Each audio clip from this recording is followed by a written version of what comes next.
Today I'm going to be talking about the best, and I do mean the best, Whirlwind Barbarian build for Season 1. There's not going to be 50 the best videos, just this one about Whirlwind.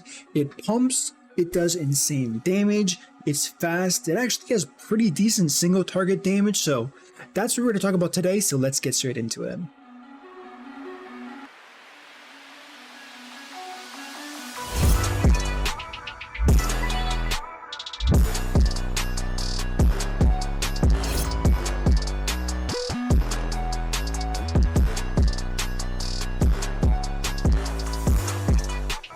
What up teams, it is MurderInc talking about Barbarian in Season 1. We have some buffs, none of them are going to matter at all for Whirlwind, but that's okay, because we have the best Whirlwind build here for you today. What do you need? You need Ramaladni's Magnum Opus. If you don't have this, we'll talk about the variants later, but I'm going to talk about this assuming you have this weapon, because this is what turns the entire build online. If we can see here, skills using this weapon deal 0.3% multiplicative damage per point of fury you have, but you lose 2 fury per second. So if you want to have a quick peek here, I have 211 fury. So let's think about this for just one moment. How much multiplicative damage we're really getting because of how much fury we have? The answer is a lot. It's way more competitive than any aspect at all. Period, game, set, match, and it's surprisingly easy to keep your fury high. So the first thing we want to talk about is something that is more of a core basic of Whirlwind in itself. I see a lot of players struggling with damage in Whirlwind. If you're one of them, this is why. Whirlwind uses a system called Snapshotting. What does Snapshotting means? It means any buff you have active prior to Whirlwinding, as soon as you hit Whirlwind, the game's going to search your character, snapshot every single little buff it has, and it's going to keep it for the duration you're spinning. What does that mean? You always want to start spinning with a full fury bar. For a few reasons. The main reasons for Ramaladni's Magnum Opus, because it scales with fury. The second reason is you have limitless rage, you're going to snapshot that. Third reason is Edge Masters, you're also going to be snapshotting that. On top of your shouts, even after the damage increase from Warcry falls off, you will have snapshotted that to your spin, which is massive. Players don't know this if they're either new to Whirlwind or Barbarian as a whole, because no other skill really does this, so it's important that you understand this is the core part of Whirlwind overall. Now that we covered that, let's talk about the actual build itself here. So here's some footage from some 76s that I do, and you can see the insane... Okay, that almost happened too fast. Rewind a bit here. So you can see the insane damage, and the first thing you're going to notice, and you probably noticed already if you're playing Whirlwind, fury is an issue. I had this issue using a two-handed mace. Fury is going to be an issue for you because the Wrath Glyph doesn't work, so you're struggling a lot with the Barber. I mean, the Wrath Glyph doesn't work in general with Whirlwind, but you're going to notice that since you're not doing any damage, enemies aren't dying for 2 seconds, it's hard to juggle your fury, especially if you don't have the early on rolls. So the one good thing about using this setup here is you're attacking faster. I've gone over in a previous video debunking the whole attack speed thing. While the attack speed stat doesn't matter, you attack faster with one-hand weapons than you do with two-handed weapons, and Ramaladni's Magnum Opus has such an OP multiplier, it's very competitive with a two-handed mace. So as we're flying in here, we're just 4 million, 3 million, 2 million, to like back to back to back, just dominating. And the build's really fast. As you can see, we're just flying through here. We do have 2 damage resistance auras that made it so we didn't just one shot and move on here, but there's a lot going on. So if you look at my skills here, we have kick, we have stomp, we have the 3 shouts, and then finally Whirlwind. So we're doing a lot here. We just saw a solid execute there. Let's look for some numbers. 1 million, 10 million crit, right? It doesn't get much better than that. So we have the initial 5 million crit. Again, I don't have to explain to you how OP this is. And one thing is, look at my fury. The fury is chef's kiss in a beautiful, beautiful spot here. So there is a few tricks, there was a 9 million crit there, on how to take full advantage of this. And so first thing is going to be the exploit glyph. What is the exploit glyph? It's a glyph you're going to get. It's arguably your most important ones, and It applies vulnerable the first time you hit an enemy. It only applies with the Barber if you don't crit. If you do crit, it's not going to apply until the Barber explodes. But you can also use the defensive, I think, Revenge Heart, it's called. So your defensive skills actually apply, which you don't want for this build, by the way. I have it on by accident because I don't have anything better. Based on the ring slots, kind of a weird system when it comes down to it, but it is what it is. So you don't want to be using the Revenge Glyph. You want to be using the one that negates the Fury Drain. That would be ideal. That would make your... Okay, so I want to talk about one thing before I get sidetracked. That's going to negate the Fury Drain from Ramaladni's. It's going to be the Malignant Heart that gives you increased resource gen, but also reduces the effect of resource drain, which is going to be what we can see in the tooltip of Ramaladni by up to 90%, making it pretty much like you're not even getting that downside or side effect to the weapon. So that's very, very powerful, and it lets you use War Stomp to apply vulnerable on everything, because it doesn't matter if you War Stomp into a Barber attack, you're still going to AoE apply vulnerable, which is really, really strong. But on top of that, we also have Kick applying vulnerable as well to kind of do what I just showed in this clip here. So what are we talking about? Okay, let's go back a little bit more here. So there's going to be a pack of 2 elites right here. The goal is going to be to spin, keep them vulnerable, then kick them so they explode with vulnerable on top of them. You're going to see it right here. Okay, so I kicked them just before they exploded for 5 million, 5 million, 5 million, 3 million. That all happened on 2 mobs. So that's 10 million and 8 million damage, pretty much 11 million and 9 million damage, all on 1 mob from that kick that I just did, which instantly applied vulnerable as they were exploding, ricocheting the explosions off of each other, calculating it that way, and they just blew up. Unfortunately, I'm pretty sure I died for this. Yeah, because I used the evade key straight into the mob that was blowing up, but it was important for me to get that. Now here we are at the boss. If you know about Halls of the Damned, this is the most annoying dungeon for barbarians in the world. If you don't know why, you're about to see why. So I'm applying vulnerable, all things are good. These little swirly things make it so you cannot cast anything. And he disappears like this. So I'll be applying vulnerable. Look, I can't cast anything, I'm silenced. It's just the worst. He moves into them, so I'm silenced again. And he just, okay, so now he got staggered, which is nice. I'm going to use my kick to extend the vulnerable like we just saw there. Blowing them up for 2 million at a time, really nice.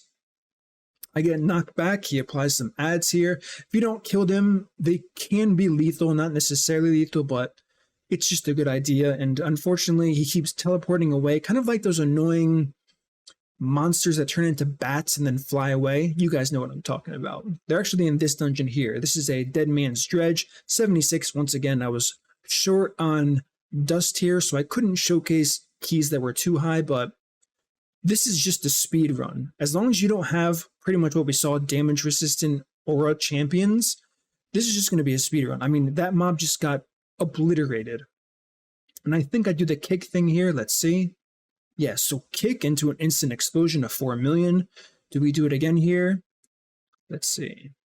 Kick, yeah, kick and then explode for 2 million damage just to seal the deal. You love to see it. Now we're just going to spin through here. Everything's going to get one shot, because if you don't know this already, regardless of what your Barber Malignant Heart says, there's a nice 11 million crit at the end there. But regardless of the duration of your Barber Malignant Heart, like let's take a look. Mine is 2.5 seconds. So if you have 4 seconds, but you do enough damage to cover the entire health pool of whatever you're fighting, it will instantly explode, causing a chain reaction. This is why if you have 4 seconds, it's better for solo play, because it can grief a lot of people in group play, but it doesn't really matter. What matters the most is the bottom. Stored damage is increased by X per second. You really want 15%. That's going to be the main goal here. And then 2 seconds on top would be nice. But again, 2, 3, or 4 seconds, it really doesn't matter, because you're still going to be killing off those low-level targets rather quickly and tons of stored damage. And if you do have 4 seconds and you're fighting a boss, this is why we take kick here. This kick applies vulnerable for 4 seconds. So even if exploit procs and it falls off after 3 seconds, you instantly kick reapply vulnerable, Barber explodes on a vulnerable target, and you're doing massive damage. So this kind of, it doesn't solve Whirlwind for what its weaknesses are. The boss damage is still lacking, but of all the Whirlwind builds, this is going to be the strongest because it excels overall in such a great pace. Great Fury gen, great single target, great elite packs, and it's the fastest of them all. So I'm going to have a build planner, of course, in the description here. One thing to note is this is a very offensive build, right? I'm not stacking defense. I'm not using this build to push for tier 100. If you would like to push tier 100, we're going to talk about those changes that you can make. The changes to the Paragon board aren't really going to change too much. We have Territorial, we have Wrath here, we have Ambidextrous, Imbiber. Imbiber is the first thing you're going to change if you want to push with this build. You're going to swap Imbiber for Undaunted, giving you 10% additional damage reduction the more Fortify you have. So you're going to swap these. They're both willpower nodes, so it's going to be an easy swap. You don't have to take any points out. And with that small change there, you're set. You now have a defensive Paragon board. If you really wanted more defense and you were okay with getting rid of some damage, you would take out the Destroyer node here. So you would be losing 20% vulnerable damage, 2, 4, 6, 8, 10. You would be saving 10 Paragon points, which you could put into damage reduction from vulnerable enemies.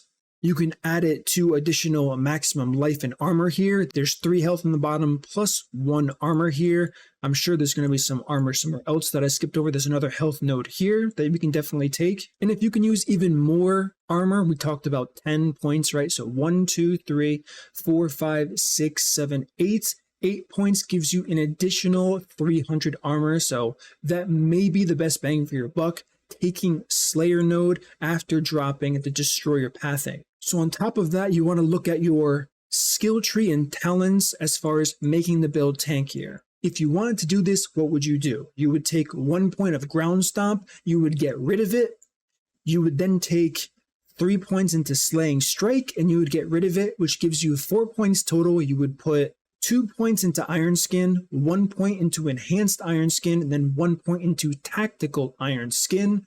And then you would simply swap out the aspect, which you'll see on the build planner.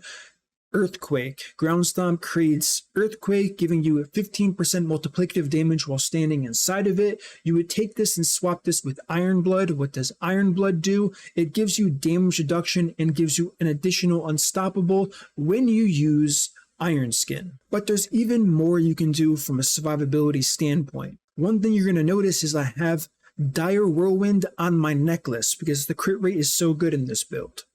What you would do is you would take Disobedience, put Disobedience onto the necklace, put Dire Whirlwind back on the two-handed weapon, and then you're going to have a free spot on the leggings here. So what would the free spot on the legs be? Because you'd be dropping pretty much Retribution. You'd be moving the Iron Blood aspect that affects your Iron Skin to the pants. And then on your gloves, you would be putting the Smiting. What does Smiting do? It increases the crowd control duration while you are healthy. What does that do? It increases the duration of the damage reduction and taunt from Challenging Shout, which is massive. Massive, massive, massive. That paired with Exploiters gives you up to 13, sometimes even 14 seconds of Challenging Shout compared to the initial 7.43 seconds. So you're almost doubling the duration there, which is massive. The notable gearing changes, again, you will see this in the guide, but you want Maximum Fury on your helmet. We have a free slot on the rings. If you want to go more defensive for pushing, again, you can drop the Maximum Fury on the rings and put health here.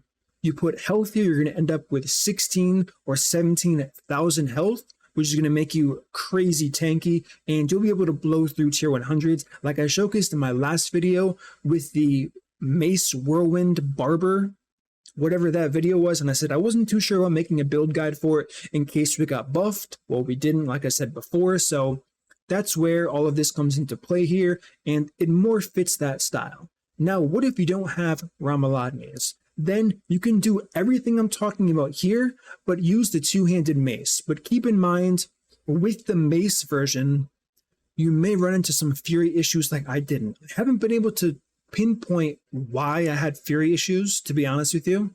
All I can think of is you gain 1 Fury each time Whirlwind deals direct damage to an enemy, or 4 against elites. The fact that one-handers spin faster and you feel it right away, which feels so good. But the fact that we spin faster, we're hitting more often, we're gaining more Fury, that could be it compared to a two-hander, which is rather slow. So if you would like to use a two-hander, you're just going to use double axes here, and I probably should have mentioned that. You're going to be using an axe for healthy damage, and then ideally you would want an axe here. The highest item level weapon I had that was a one-hander was a sword, so I went with the sword, but I would definitely prefer using an axe here over a sword. So I just want to make that clear here. And my damage is gimped by 3% multiplicative damage because I don't have a maxed Edge Masters here. So it is what it is. But again, you'll be able to see on the build planner, I do not have this defensive heart here because that's not good for this particular setup here. It's much better for the two-handed version that does not take ground stomp. So again, with that two-handed version, the final thing that's worth talking about is your Paragon. This is going to be quite a bit different. You're going to want to drop as much max Fury as possible. So all of these points here, and well, I mean, you need one of them to get to Warbinger, but most of the points you're going to want to take Fury on kill and drop this maximum Fury here. Then you have some options. I would definitely recommend going up to Slayer for one. And if you want more damage, you can actually go ahead and take Bludgeoner. Bludgeoner is 20%, 30% total increased additive damage to a bludgeon weapon, which is your main source of spinning here. So it's a pretty solid damage boost. If you don't want that damage boost and you want to just take Slayer, you can then look to going down here.